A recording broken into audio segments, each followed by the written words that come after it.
Let us go through the details related to keyword arguments. Keyword argument is same as passing argument by name. You can also specify parameter for varying keyword arguments with star star at the beginning. While passing arguments, to satisfy the parameter with star star, you have to pass key as well as value.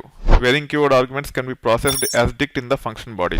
Let us create this function called as add employee. You can see that we have two arguments, employee ID and degrees. So degrees is varying keyword arguments. So we can pass varying keyword arguments while invoking add employee function while passing degrees. So in this case, I am printing the length of degrees and type of degrees, and also I am printing the degrees itself. When I invoke this, you can see that length of degrees is 2 because we are passing two keyword arguments here for this star star degrees parameter, and you can see that type of degrees is dict, and this is the string representation of dict, which will be in curly braces with key and value pairs.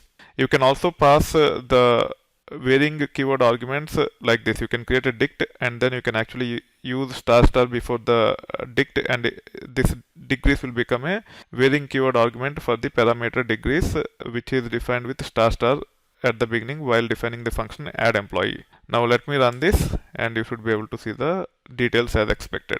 Now I am actually creating a function called as add employee with employee ID, phone numbers which will accept varying arguments, degrees which will accept varying keyword arguments.